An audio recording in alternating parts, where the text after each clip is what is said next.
Are we on a path to another housing market crash? Are we on the path to another housing market crash?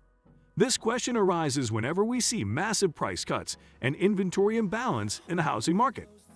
As we have seen these challenges arise in the southern sphere of the U.S., it is begging the question. But here's what we already know about the housing market crash and our predictions on the matter. This year, the real estate market has gone bad with surging prices, low inventory, and about 5 million home construction backlogs. Once these sectors of the housing market are clashing like this, then there is a problem. Even if it is not a housing market crash, it is something quite alarming. I am sure that we'll remember the housing market crash of 15 years ago. The significant market crash started a worldwide recession that nobody foreshadowed. This ridiculous market crash was brought about by low interest rates, national reliance on real estate investment, and loose mortgage lending. At the time, the home values skyrocketed slowly until there was burst. When the housing market crash happened in 2006, 9 million families ended up losing their homes. The loss was recorded because of short sales and foreclosures that happened between 2006 and 2014.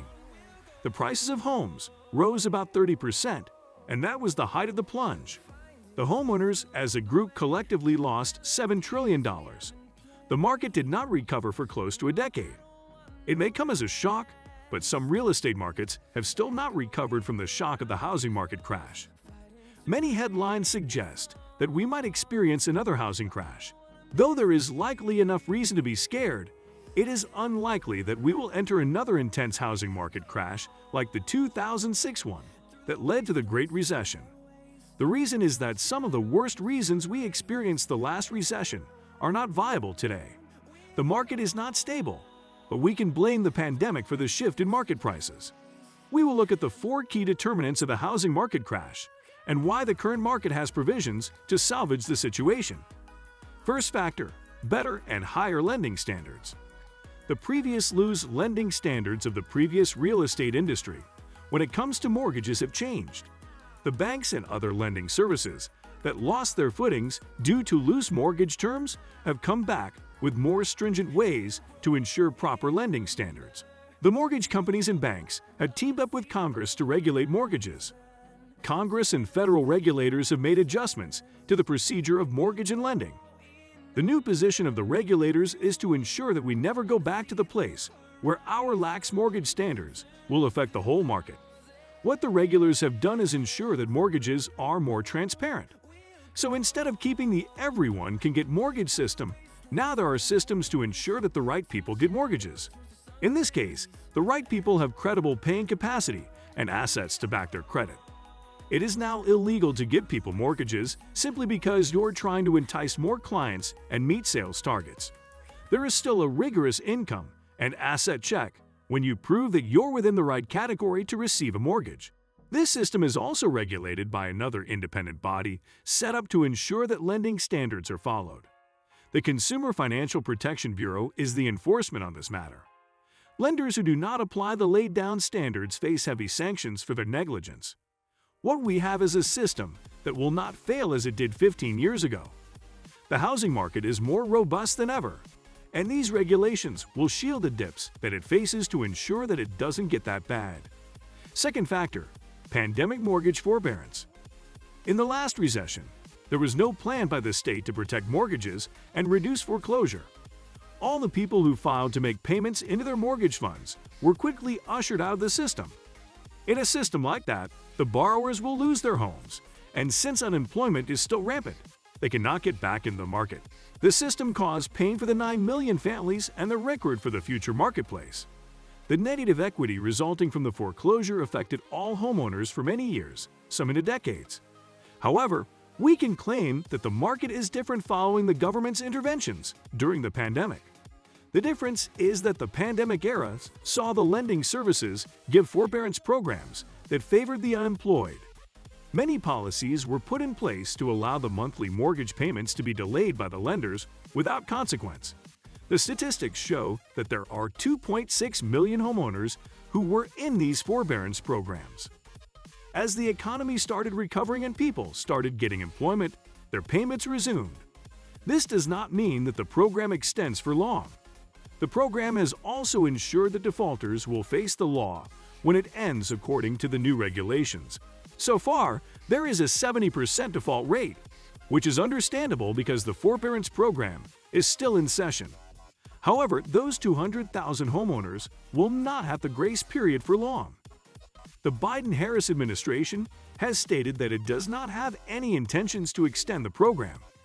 Although these numbers are high standing alone, they are not close to the 6 million defaults that caused the crash in 2007. Third factor, the cushion of homeowners' equity. We will first digest the theory of equity for homeowners. When you own a house on a mortgage, you have made some payment at any given point.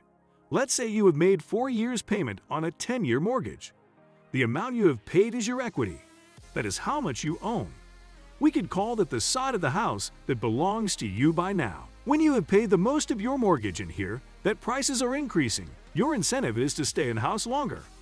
So once the value of your house keeps increasing or it stays in the bubble, you are reassured of the investment. You may be becoming higher if you decide to flip the house over for profit. As prices grow higher, people are tempted to stay in the house longer. This is also a cushion to your ownership. For the last 10 years, since the country attempted to salvage the housing market crash, homeowners have enjoyed good equity. The housing stability and improvement have caused many homeowners to store large equity reserves to their homes. There is close to $200,000 equity for the average U.S. family. Most of them have seen an increase in equity since the year started and prices started growing. In contrast, most people's houses were valued for less than they had already paid in mortgages in the last recession despite still owing. The equity that 2021 is recording shows a direct switch from what caused the housing market crash. With that, 15 years after the recession is laudable. Fourth factor, price growth slowing. As we have speculated initially, part of the problem was that many people moved during the pandemic. Places like San Francisco saw the most migration into rural and in-state homes. With the lower prices of the pandemic, so many people rushed to buy houses last year. So while we assumed the real estate would suffer due to the pandemic, it started seeing a boost once the lockdown was affected. Many people, millennials included, started buying houses while in the pandemic. So as of April, the country saw a new record for existing home sales levels in 14 years. Since the mortgage interests were low, then the purchases became justifiable. The rates dropped as low as 3% and stayed there for the rest of the year. Since the pandemic started easing up, there was a drop in the median prices. The 3% became 8% and it slowed purchases. Since many people were comparing the prices to last year, it seemed like a huge increase. That was what made people slow down on the purchase. The prices became the primary determinant of the market. That is why places like Idaho and Texas have started price cuts that are close to 40%.